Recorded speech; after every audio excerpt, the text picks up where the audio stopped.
하나님 말씀은 갈라디아서 5장 25절부터 6장 5절까지 말씀입니다. 갈라디아서 5장 25절부터 6장 5절까지 말씀입니다. 만일 우리가 성령으로 살면 또한 성령으로 행할지니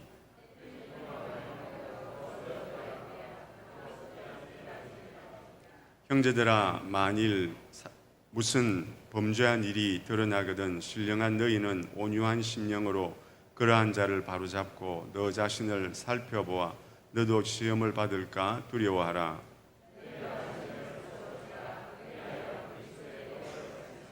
만일 누가 아무것도 되지 못하고 된 줄로 생각하면 스스로 속임이라.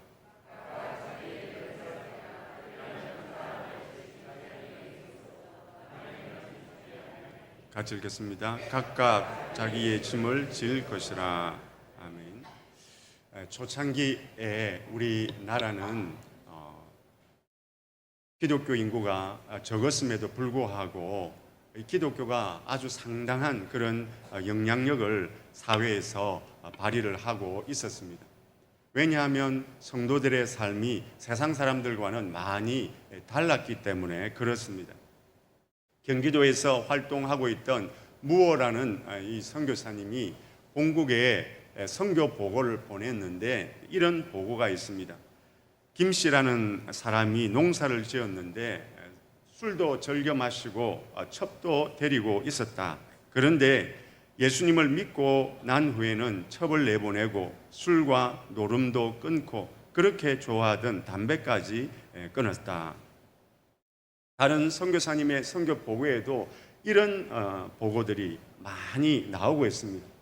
예수님을 믿게 되면 완전 그 삶이 이전과는 달라지게 되었습니다. 그래서 그 당시에 기독교가 비록 숫자는 작았지만은 큰 영향력을 발휘할 수 있었습니다. 사람은 잘 변하지 않습니다. 어떻게 이런 급격한 변화가 예수님을 믿는 그 초대 한국교회 성도들에게 일어날 수가 있었겠습니까?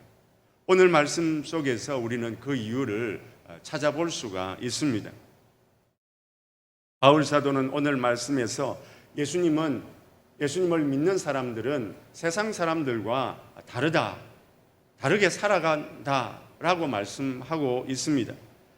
우리 25절 말씀을 5장 25절 말씀을 같이 한번 읽어보겠습니다. 만일 우리가 성령으로 살면 또한 성령으로 행할지니. 다른 번역 성경에서는 이 말씀을 이렇게 번역을 하고 있습니다. 혹시 준비되었으면 좀 보여주시면 좋겠습니다. 성령께서 우리에게 생명을 주셨으니 우리는 성령의 지도를 따라 살아가야 합니다. 다른 번역 성경에서는 이 25절 말씀을 이렇게 번역을 하고 있는 것입니다. 성령께서 우리에게 생명을 주셨으니 우리는 성령의 지도를 따라 살아가야 합니다. 성령으로 산다는 이 말씀을 성령께서 우리에게 생명을 주셨다로 번역하고 있습니다. 이걸 좀 알기 쉽게 번역을 한 것입니다. 세상 사람들은 육체는 살아 있습니다. 그러나 영혼은 죽었습니다. 그래서 하나님을 알 수도 없고 하나님을 믿을 수도 없습니다. 그러나 예수님을 믿는 사람들은 예수님을 믿을 때에 성령님께서 그 영혼을 살려주셨습니다. 그래서 하나님을 믿을 수 있고 또 하나님께서 기뻐하시는 일도 할 수가 있습니다. 예수님을 믿는 사람들과 세상 사람들은 또 다른 차이가 있습니다. 만일 우리가 성령으로 살면 성령으로 행해야 한다라고 말씀하고 있습니다. 세상 사람들은 이 땅을 살아갈 때에 자기 마음대로 살아갑니다. 그러나 예수님을 믿는 사람들은 성령으로 행합니다. 행한다라는 이 말은 헬라어로 스토이케오인데 한 줄에 서 있다, 한 줄에 서 있다, 한 선에 서 있다라는 그런 의미입니다. 산을 올라갈 때 여러 사람들이 올라가면 한 줄로 줄을 지어 가지고 올라가게 되어 있습니다. 산을 잘 아는 사람이 맨 앞에 서고 그 뒤에 사람들이 줄줄이 따라서 올라가는 것입니다. 우리도 인생이라는 등산을 할 때에 우리 혼자만 올라가는 것이 아닙니다. 우리는 성령님과 함께 올라갑니다. 그런데 성령님께서 맨 앞에 서서 우리 앞에 서서 우리의 길을 인도해 주시고 우리는 그 뒤를 따라가는 것입니다. 그래서 다른 번역 성경에서는 성령으로 행한다라는 이 말씀을 성령의 지도를 따라서 살아간다라고 이렇게 번역을 하고 있는 것입니다. 예수님께서 십자가에 못 박히시기 전날 밤에 제자들에게 말씀을 하셨습니다. 이제 나는 너희들을 떠나서 하나님께로 돌아가게 될 것이다. 그러나 너희는 걱정할 필요가 없다.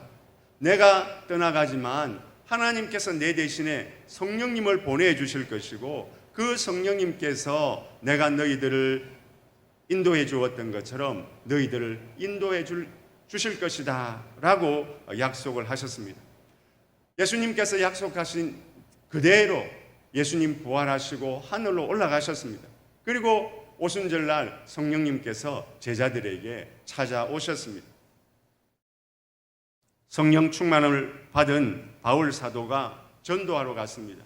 바울 사도는 원래 아시아 지역에서 복음을 전하고 싶었습니다. 그런데 성령 하나님께서 자꾸만 막으셨습니다.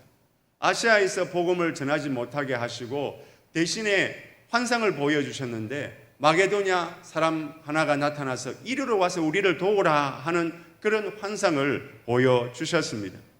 성령님께서 바울 사도를 유럽으로, 마게도냐는 유럽인데 그 유럽으로 인도를 하신 것입니다. 그리고 바울 사도가 마지막으로 전도 여행을 마칠 때에 이제 예루살렘으로 올라가고 있었습니다. 그때 바울 사도가 이렇게 말을 합니다. 이제 나는 성령에 매여 예루살렘으로 가는데 거기서 무슨 일을 당할지 알지 못한다. 바울 사도는 자신이 성령에 매여 있다라고 말씀하고 있습니다. 성령님과 함께 있는데 성령님께 꼭 묶여 있다라고 말씀하고 있습니다. 자신은 성령님과 매일 동행하며 살아간다는 것입니다. 자기 생각이나 자기 뜻대로 사는 것이 아니라 성령 하나님의 인도와 성령 하나님의 지도를 따라서 살아가고 있다라고 말씀하고 있습니다. 사람들은 누구나 인격을 가지고 살아가고 있습니다. 우리 황 집사님도 인격을 가지고 있죠, 그죠? 우리 오 집사님도 인격을 가지고 있고, 그래서 서로 만나서 교제를 하고 서로 사랑을 하고 또 결혼을 하고 같이 살아가고 있습니다. 무슨 일을 할 때 혼자서 결정하지 않고 부부가 이렇게 서로 의논해서 결정을 합니다. 성령님도 인격을 가지고 있습니다. 성령님께서 우리와 늘 함께, 부부가 함께 살아가듯이 성령님도 늘 우리와 함께 살아가고 계십니다. 그렇다면 우리가 무슨 일을 할 때 우리의 생각을 따라서, 우리의 판단을 따라서 결정하고 행동하면 안 됩니다. 우리와 함께 계시는 성령 하나님의 인도하심, 성령님께 여쭈어보고 성령 하나님의 인도하심을 받아야 되는 것입니다. 우리가 하나님의 말씀을 묵상할 때에 성령님께서 찾아오십니다. 그리고 그 말씀의 뜻을 깨닫게 해 주십니다. 그런데 우리가 이 말씀 묵상을 끝내고 세상으로 나아가게 되면 그때부터는 그냥 우리의 생각대로, 우리의 판단대로 행동할 때가 많이 있습니다. 그것은 성령님을 무시하는 것입니다. 우리는 하나님의 말씀을 묵상하고 난 그 이후에도 성령 하나님과 동행을 하면서 성령 하나님의 인도하심을 받아야 됩니다. 성령 하나님, 오늘 이런 일들을 해야 되는데 제가 어떻게 하면 좋겠습니까? 제가 이 말을 해야 합니까? 말아야 합니까? 성령 하나님의 인도하심을 구해야 합니다. 성령 하나님께 무슨 일을 하든지 여쭈어 보아야 하고 성령 하나님의 도우심을 구해야 하는 것입니다. 아침에 눈을 떠서 잠자리에 들 때까지 항상 성령님 생각하면서 성령 하나님의 인도하심을 구해야 하는 것입니다. 프랭크 루박이라는 필리핀 선교사님이 있었습니다. 미국에서 파송이 되었는데 이분이 처음 사역을 할 때에 어려움이 많이 있었습니다. 그리고 전염병으로 세 자녀를 잃게 되었습니다. 그리고 건강마저도 나빠지게 되었습니다. 몸과 마음을 추스른 후에 민다나오라는 섬에 이제 선교를 가게 되었습니다. 거기에 이슬람 부족들이 살고 있었는데 아주 이슬람 신앙이 강한 그런 부족들이었습니다. 처음에 가서 복음을 전했는데 그 복음을 받아들이지 않는 것이었습니다. 이때 이 선교사님이 하나님 24시간 아침부터 저녁까지 하나님과 동행하는 그런 훈련을 하기 시작합니다. 항상 하나님을 바라보고 하나님께 여쭙고 하나님을 의지하는 그런 훈련을 하기 시작하였습니다. 그래서 깨어있는 동안에 쉬지 않고 아버지 하나님, 제가 무슨 말을 하기를 원하십니까? 그리고 지금 이 시간에 제가 어떤 행동을 하기를 원하십니까? 계속해서 24시간 하나님께 질문을 하였습니다. 그리고 매 순간순간들을 하나님께 의지하였습니다. 타작이 자판을 두드릴 때 하나님 제 손가락을 붙들어 주십시오 하면서 하나님을 의지하였습니다. 그리고 길을 걸어갈 때도 하나님 제 발걸음마다 복을 내려 주십시오 라고 하나님을 바라보았습니다. 그리고 자신이 말하는 입과 또 음식을 먹는 그 턱을 하나님 다스려 주십시오 라고 하면서 하나님을 의지하였습니다. 이렇게 날마다 하나님을 의지하고 하나님과 동행하는 그런 삶을 자신의 일기에 기록을 하였습니다. 우리나라에도 프랭크 루박의 기도 일기라는 책으로 번역이 되어 있습니다. 이렇게 자기의 모든 삶을 철저하게 성령 하나님께 의지하였더니 하나님께서 그 마음에 이전에 경험할 수 없었던 기쁨을 주셨고 또 그 선교 사역에도 하나님의 큰 능력이 나타나게 되었습니다. 우리가 예수님을 믿을 때에 성령님께서 우리 안에 들어오십니다. 그렇기 때문에 우리도 늘 성령님과 동행하면서 성령님의 지도와 인도를 받아야 하는 것입니다. 이번 한 주간 우리 성도님들께서 살아가시면서 무슨 일을 할 때든지 성령님께 여쭈어 보고 또 무슨 일을 할 때든지 성령님을 의지하는 그런 훈련을 한 주간 동안 해보시기를 바랍니다. 그래서 성령 하나님의 인도하심, 분명히 성령 하나님께서 우리와 함께 하시고 우리가 성령 하나님을 의지할 때 성령님께서 능력을 베풀어 주시겠다고 약속을 하셨습니다. 그래서 그 성령 하나님의 인도하심을 받고 또 성령님께서 도와주시는 놀라운 능력을 체험하고 풍성히 누리실 수 있는 그런 우리 모든 성도님들 다 되실 수 있기를 주님의 이름으로 축복합니다. 이전 교회에 있을 때에 이 화왕산에 봉사자 수련회를 온 적이 있습니다. 개인 도시락을 싸가지고 올라가는 것이 아니라 교회에서 밥을 하고 김치를 담고 수육을 하고 국을 끓이고 그렇게 해가지고 올라갔습니다. 부교육자들이 그 짐을 이제 다 지고 남자 교육자들이 다 지고 올라갔는데 저는 제일 가벼운 짐을 지고 올라갔습니다. 그런데도 불구하고 좀 이렇게 처져서 올라갔는데 나중에 먼저 올라간 교육자가 내려와가지고 제 짐을 대신 주었습니다.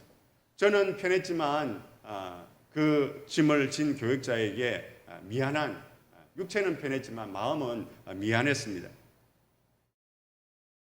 예수님을 믿는 성도는 성령님을 따라서 행해야 합니다. 매 순간순간 성령님의 인도와 지도를 받아야 합니다. 그렇다면 성령 하나님께서 우리에게 원하시는 것은 무엇이겠습니까? 우리 6장 2절 말씀을 같이 한번 읽어보겠습니다. 6장 2절 말씀입니다. 너희가 짐을 서로 지라 그리하여 그리스도의 법을 성취하라. 맨몸으로 등산하는 것도 힘든데 다른 사람의 짐까지 지고 가면 얼마나 힘이 들겠습니까? 그냥 입에서 불평이 저절로 나오게 되어 있습니다. 그런데 예수님을 믿는 사람들에게는 이것이 너무나 당연한 일이라고 말씀하고 있습니다. 성령 하나님께서 우리에게 원하신다. 다른 사람의 짐을 져주는 것을 원하신다고 말씀하고 있습니다. 아니, 세상 사람들은 자기들 짐만 지는데 왜 우리는 다른 사람의 짐까지 져줘야 합니까? 왜냐하면 예수님께서도 우리의 짐을 대신 져 주셨기 때문에 그렇습니다. 우리가 죄를 짓고 지옥에 떨어져서 영원한 형벌을 받아야만 했습니다. 그런데 예수님께서 그런 우리의 죄짐, 지옥의 무거운 그 무서운 형벌이라는 짐을 예수님께서 대신 져 주셨습니다. 우리를 위해 십자가에 못 박혀서 우리가 지옥에서 받아야 할 그 벌을 예수님께서 대신 받아 주신 것입니다. 이렇게 예수님께서 우리의 짐을 대신 져 주셨기 때문에 우리 역시도 다른 사람의 짐을 대신 져 주어야 하는 것입니다. 바울 사도가 당시에 그 시장에 우상에게 바쳐진 제물들을, 고기들을 많이 팔았습니다. 성도들 사이에 그 고기를 먹어도 되냐, 먹으면 안 되냐, 제사를 지내고 먹는 그런 고기가 아니라 어디 다른 데서 제사를 지내고 시장에서 파는 그런 고기가 있었습니다. 그 논쟁이 벌어졌을 때에 시장에서 파는 고기, 그건 하나님께서 만드신 것이기 때문에 먹을 수는 있다. 그러나 혹시 그것 때문에 믿음 약한 성도가 실족하는 일이 생긴다면 자신은 평생 고기를 먹지 않겠다라고 그렇게 말을 하였습니다. 고기가 얼마나 맛있습니까? 없어서 못 먹지 않습니까? 그런데 그 고기를 평생 먹지 않겠다라고 그렇게 말씀을 하고 있습니다. 한 영혼이 너무나 소중하기 때문에 그 영혼을 위해서라면 기꺼이 그 고기조차 먹지 않겠다. 그 짐을 대신 지겠다라고 그런 말씀을 하신 것입니다. 예수님을 믿는 우리는 우리 짐만 지려고 하지 말고 다른 사람의 짐까지 져주어야 합니다. 남편의 짐을 져주어야 하고 아내의 짐을 져주어야 하고 다른 성도의 짐을 져주어야 하고 또 직장에서 동료들, 이웃들의 짐을 우리가 대신 져주어야 하는 것입니다.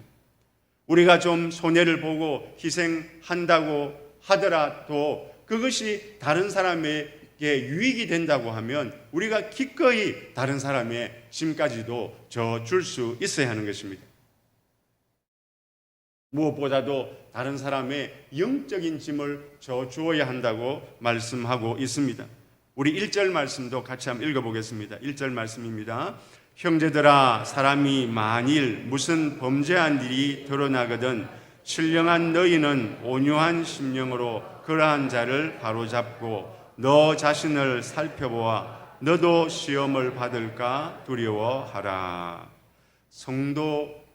다른 성도들이 엉뚱한 짓을 하다가 하나님 싫어하시는 죄를 지으면 계속해서 죄를 지으면 망하게 됩니다. 우리가 다른 사람에게 잘못을 지적하는 것이 굉장히 힘든 일입니다. 그렇다고 해도 그냥 내버려 두어서는 안 됩니다. 회개하고 돌이킬 수 있도록 도와주어야 합니다. 그것이 다른 사람의 짐을 져주는 것입니다. 물론 비난의 자세로 너 그거 잘못했잖아, 그렇게 하면 안 돼 라고 그렇게 하는 것이 아니라 온유하고 긍휼한 마음을 가지고 부드럽게 권면해서 그 잘못에서 돌아올 수 있도록 우리가 도와주어야 되는 것입니다. 우리 주변을 한번 돌아보시기 바랍니다. 분명히 우리 주변에 도와주어야 할 그런 성도님들이 있습니다. 그런 또 이웃 사람들이 있습니다. 우리가 그들의 짐을 대신 져준다면 하나님께서는 우리의 그런 노력들을 통하여서 그들이 하나님 앞에 바로 서게 되고 그들이 주님 앞에 돌아오는 그런 역사들이 일어나게 될 것입니다. 예수님께서 우리의 짐을 대신 져주셨듯이 우리 모든 성도님들께서도 우리 주변에 있는 도움이 필요한 그런 사람들의 짐을 대신 져주심을 통하여서 그들의 영혼을 살리고 그들을 하나님 앞에서 더욱 하나님 기뻐하시는 모습으로 아름답게 세워 나가실 수 있는, 그 일에 귀하게 쓰임 받으실 수 있는 저와 우리 모든 성도님들 다 되실 수 있기를 주님의 이름으로 축복합니다. 성령님을 따라 사는 사람은 두 번째로 자기 자신도 살펴보아야 합니다. 우리 1절 말씀을 다시 한번 더 읽어보겠습니다. 읽겠습니다. 형제들아, 사람이 만일 무슨 범죄한 일이 드러나거든 신령한 너희는 온유한 심령으로 그러한 자를 바로잡고 너 자신을 살펴보아 너도 시험을 받을까 두려워하라. 다른 사람의 잘못을 바로잡아주는 일이 굉장히 중요합니다. 어렵지만은 굉장히 중요한 일입니다. 그런데 그런 일을 하기 전에 우리가 반드시 기억해야 할 일이 있습니다. 먼저 해야 할 일이 있습니다. 그것은 바로 자기 자신을 살펴보는 일입니다. 우리가 다른 사람의 잘못은 지적하는데 자기 자신의 잘못을 보지 못할 때가 있습니다. 바리새인들이 그러했습니다. 그들은 세리들의 잘못, 창녀들의 잘못을 또 다른 일반 백성들의 잘못을 적나라하게 지적을 하였습니다. 자신들은 거룩하다고 생각하였습니다. 그런데 예수님께서는 그렇게 말씀하시지 않았습니다. 예수님께서는 오히려 바리새인들을 심하게 책망하였습니다. 너희들이 다른 사람의 눈 속에 있는 티는 보면서도 너희 눈 속에 있는 들보는 보지 못한다라고 그렇게 책망하셨습니다. 요즘에 보이스피싱이 굉장히 극성을 부리고 있습니다. 우리 교회에서도 그 보이스피싱을 당할 뻔한 그런 성도님들도 있다고 들었습니다. 심지어는 그 보이스피싱을 조사하던 그 경찰관이 그 보이스피싱에 속는 그런 일도 있었다고 합니다. 그런데 다른 사람들에게 사기를 당하는 것도 우리가 굉장히 주의를 해야 하지만 그런데 자기 자신에게도 사기를 당할 수 있다. 자기 자신에게도 속을 수 있다는 이 사실을 우리는 꼭 기억해야 합니다. 3절 말씀에도 보면 만일 누가 아무것도 되지 못하고 된 줄로 생각하면 스스로 속임이라. 다른 사람의 잘못을 지적하면서도 자기 자신의 잘못을 보지 못하면 그것은 스스로 자기 자신에게 속는 것이 된다라고 말씀을 하고 있습니다. 마귀가 우리의 한쪽 눈을 가려서 다른 사람의 잘못은 보게 하는데 우리 자신의 잘못은 보지 못하게 만드는 것입니다. 얼마나 황당한 일입니까? 다른 사람의 잘못은 보면서도 자기 자신의 잘못은 보지 못하는 거 얼마나 황당한 일입니까? 우리는 다른 사람의 잘못을 보기 이전에 먼저 자기 자신의 잘못을 살펴보아야 합니다.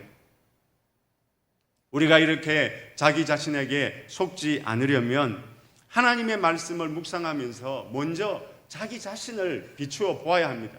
하나님의 말씀에 비추어서 내가 잘못된 것이 없는지, 내 생각하는 것이나 말하는 것이나 행동하는 것 중에 잘못된 것이 없는지 먼저 나 자신을 철저하게 살펴보아야 하는 것입니다. 순천의 어떤 교회의 한 권사님이 대학 다닐 때에 예수님을 영접하고 또 믿는 남편과 결혼을 해서 신앙생활을 잘 하고 있었습니다. 그런데 아는 사람의 보증을 서 주었다가 그만 부도가 나고 말았습니다. 교사 부부였는데도 불구하고 부도 금액이 너무 커서 경제적으로 굉장히 힘든 상황에 빠지게 되었습니다. 얼마나 억울했던지 하나님께 따졌습니다. 하나님, 우리가 뭘 잘못했습니까? 우리가 얼마나 신앙생활을 열심히 했는데 이런 어려운 일을 우리에게 당하게 하시는 것입니까? 그렇게 하나님께 울면서 따지는데 하나님께서 그 마음속에 이런 마음을 주셨습니다. 이런 말씀을 하셨습니다. 네 열심은 나와는 아무 상관이 없는 열심이다. 나는 너와 교제하기를 원했는데 너는 사람들에게 인정받고 사느라고 나에게 눈길조차도 주지 않았다.